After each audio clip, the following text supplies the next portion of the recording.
Hello and welcome to Crushing Comics. I'm your host Peter, and we're here with a relatively new program that I like to call Shelve, show that we're so far calling Shelve, Store, or Sell. Here's the short elevator pitch for it.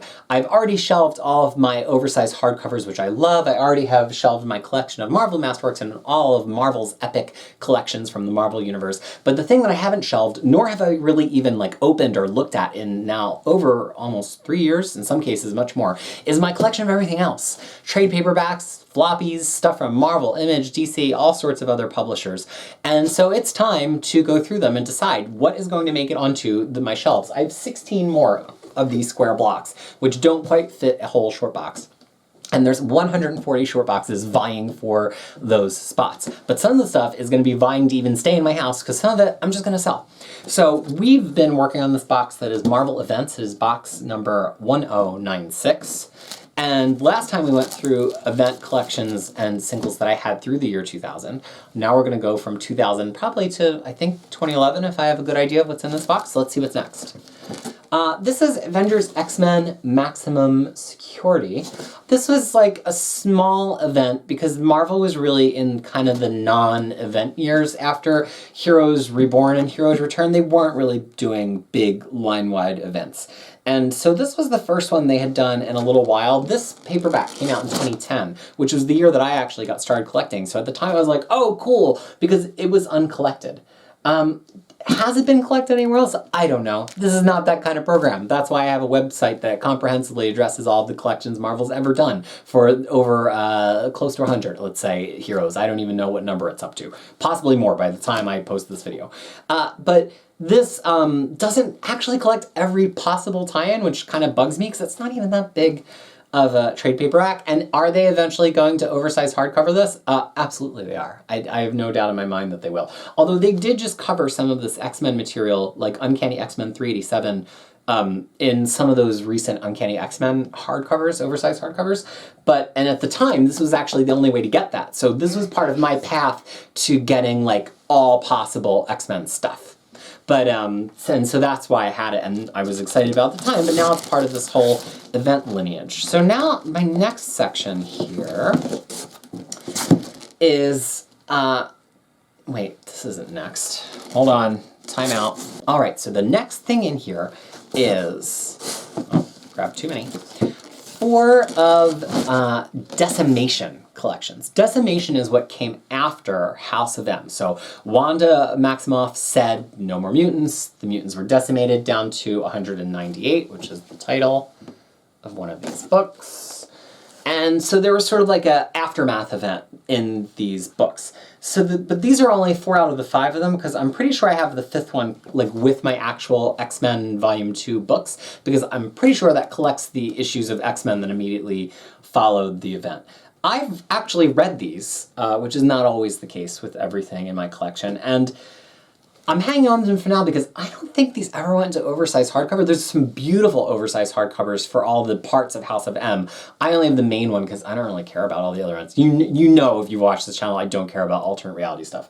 But this is back in the regular reality, but there's no oversized hardcover of this that I can think of off the top of my head. I could be wrong, in which case we'll Chiron it underneath when I'm wrong. But do I really need these on the shelf? It just doesn't feel like they really need to be on the shelf. I don't foresee me rereading them. Not a ton of interesting things happened in them. I think at some point we'll find a box where I have my House of M paperback, because I kept the paperback even though I got the oversized hardcover, and then maybe I'll revisit this opinion. But I just don't think they need to be on the shelf. Especially because they've got this joined up spine, and right now I don't have the 5th book for the joined up spine. So it says Decimation. I don't have the D. Can you see that? So they're going back into storage. Next up we have New Avengers Illuminati, which was Brian Bendis kind of explaining why he had put this collection of stale, pale males together to be in charge of the Marvel Universe. It's clever because it retcons a bunch of stuff, but it's not really an event. It's even labeled in the spine New Avengers, the Illuminati, because it was kind of an explainer for things that was happening in his New Avengers run. Yeah, I don't think it needs to be on the shelf. I mean, I liked it. It was good, but. So next we have Civil War, which I have Civil War and a Civil War script book, whatever that means. What is that? I don't, we have off-screen commentary apparently. And then I have some different Civil War books. Yeah, do I care enough to put them on the shelf? I don't think I'm going to take all of the I have all of the Civil War big tie-ins that were like their own miniseries. So that's X-Men, Frontline, which is something Marvel would do to like be able to address some of its smaller heroes. We have some more Frontline. We have a companion, whatever that is. Let's see, what's in the companion? Just a bunch of rando one-shots. Something called War Crimes, which I'm sure is really uplifting. Underworld 1.1 to 5.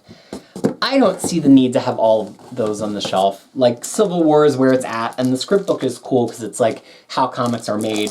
I think that's what's going to go on the shelf. I don't see me looking at all of these and like feeling this great outpouring of love just because they're on the shelf.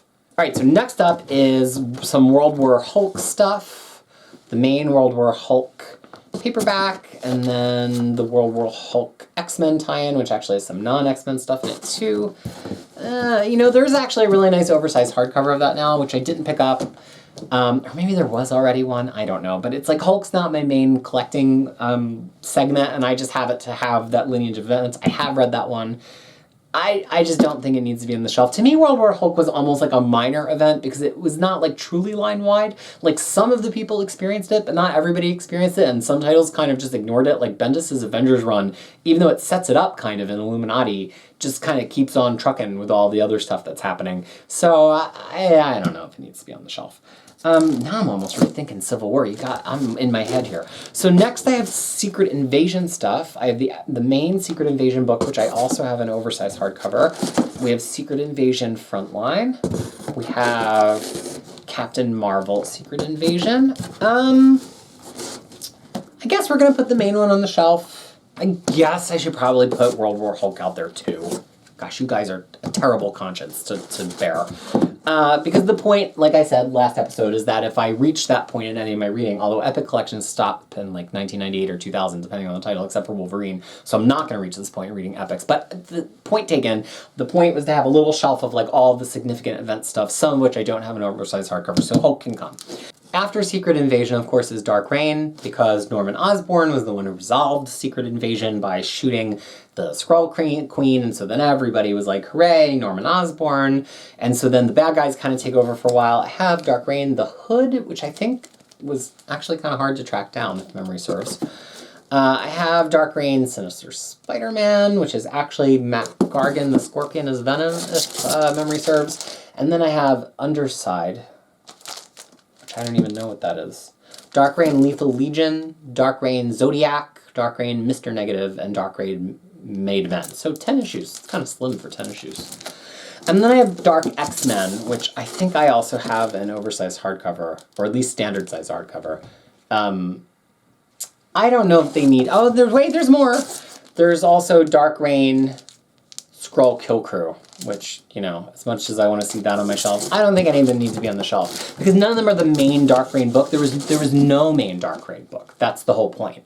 Dark Reign was like a distributed event, so I don't see me reading or rereading any of those anytime soon, and they're not a major event, so I don't think they need to be on the shelf. I'm not selling them. They're part of my whole complete Marvel collection. The goal is to have everything Marvel's ever done between 1963 and 2015.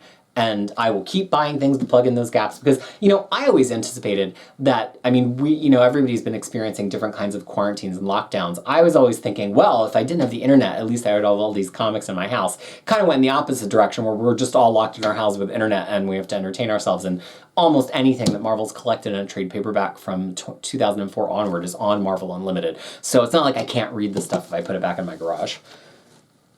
Now we're going to move on to Siege. So I have Siege Prelude, which I think I actually read at the time, because Siege was happening like right when I was getting into collected editions. So even though I don't usually like these Prelude books, because they just collect like random stuff. Like this has Dark Avengers 1, Dark Reign the Cabal, Thor 600, Dark Reign the List, New Avengers Annual 3, Dark Reign the Goblin Legacy, Marvel Spotlight 30 from the series from the 1970s. It's just random background to help you understand why Siege is happening, but at that time, that was really useful to me. And I remember actually, I think I like started reading Siege itself and I was like, WTF is going on here? And so then I got Siege Prelude and I remember having it on like my bedside stand, reading it to be like, oh, that's what it is. So I think those Prelude books are cool if you're like catching up on an event, and it doesn't have to just be at the time. Like you can be looking back in time and trying to catch up on Siege to understand it. And even if you don't go out and buy that book, which is probably just pennies now because it's not something exclusive or hard to find, you might still look at the contents of one of the Prelude books and then go into Marvel Unlimited and read those issues to give yourselves background without having to like read every single thing that leads up to the event. So then we have Siege itself, which I do have the oversized hardcover of, I believe still in plastic, but is one of the major events, so we're gonna put it on the shelf. Then I have a Siege tie-in called Battlefield, which I think I mostly got because it has Kieran Gillen's Loki one-shot in it. And then I have another Siege tie-in called Embedded.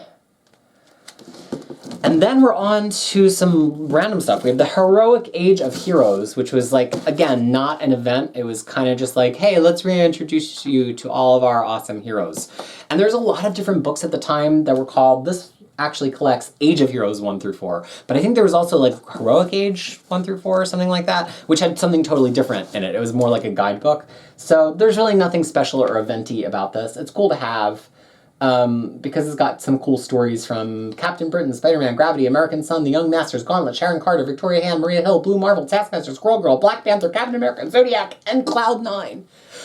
But doesn't need to be on the shelf. And then finally, I am going to put these on the shelf, probably just because I'm stubborn.